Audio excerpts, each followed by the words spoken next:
Hello, and in this episode we're going to look at how to set up the SMS texting service using Text Anywhere on Charitylog systems. So the first things first, we're going to have to explain this on a series of screenshots before we look at the live demonstration, because we've got to cut short a registration process which requires sending emails, confirming emails and things like that, which is not always possible on a live demo, so I have taken some screenshots to explain the process. So the first screen we're going to go to is in your normal Charitylog system. So in the top right hand side of your menu you can click on the cog icon onto third-party software and then click Text Anywhere settings. Okay, and that will get you to this screen. So from this screen we can launch the Text Anywhere registration system, because the Text Anywhere service is a third-party software that links directly to your Charitylog system. So we do have to register with that provider because the texts are sent directly from that account.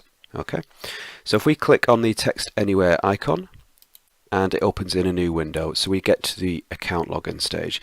Now this obviously applies to people that don't have an account. If you already have an account from an existing software, you can use that account and just transfer the details over. However, most people might not have an account, so what they would do here, they would click on Open an Account. Opening the account allows you to create a free trial account, which gives you 50 text messages to trial the service, and then you could purchase extra text messages from Text Anywhere after that point. So if you did want to get the free trial set up, we can fill in the fields here, so you can see first name, surname, company name, etc. And this will use for the logon screen, so it's important that you use an email address that you obviously do have access to. When you click it on Create a New Account, sends a validation email to that email address to make sure that it's the correct email address. So this is what that email address would look like. After that point, you click on that email address, on the link that's in front of you here. That validates the email address you've given the provider.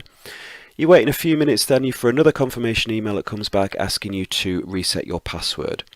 Once you've reset your password, we can then get into your account. Okay, so I'm just going to come out of the demo now and we're going to show you that for real. So once you're actually in the system, so you're logged in, so you've now reset your password, what you can do is you can click up here onto the admin panel and you can get access to your username and password that you're going to input into Charitylog. So if I click on admin panel, it opens up this page, and then right down at the bottom here we can see the details that you entered, and we can see we've got the client ID and the ID password. So what we would do at the bottom, we would highlight that, or you could make a note of it and copy. So just right click and copy.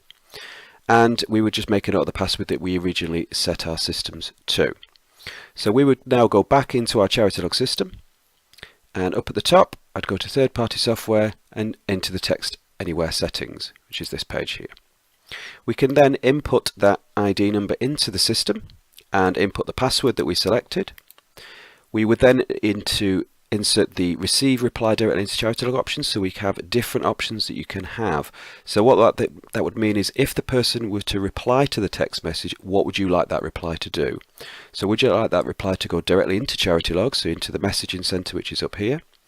Would you like it to actually go to an email address, so it would send all text messages to an inbound email address? Or would you like them to be sent to a mobile number?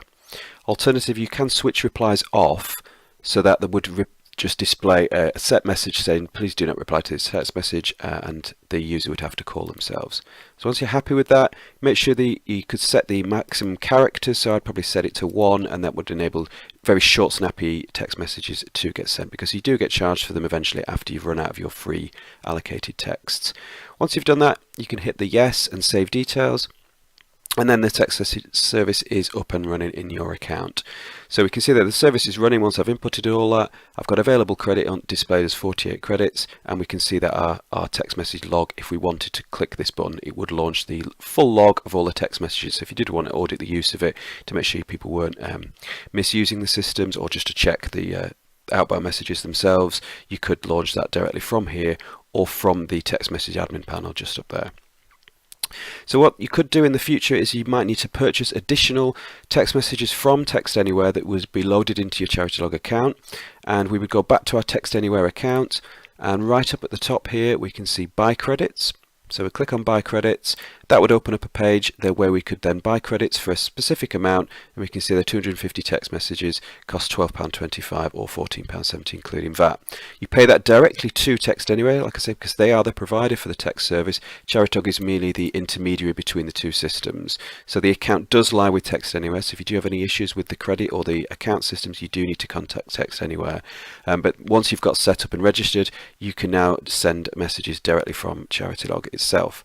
It's important to remember that if you are sending messages to staff, that you do make sure that the mobile number is set in their staff records. So if you go into contact management and into staff, we'll just leave this page, it is important just to make sure that you do have a mobile number listed, because if you are going to assign actions and send a message to a member of staff, it goes without saying that they do need to have a valid mobile number in that field, otherwise it won't send the message. Thank you very much.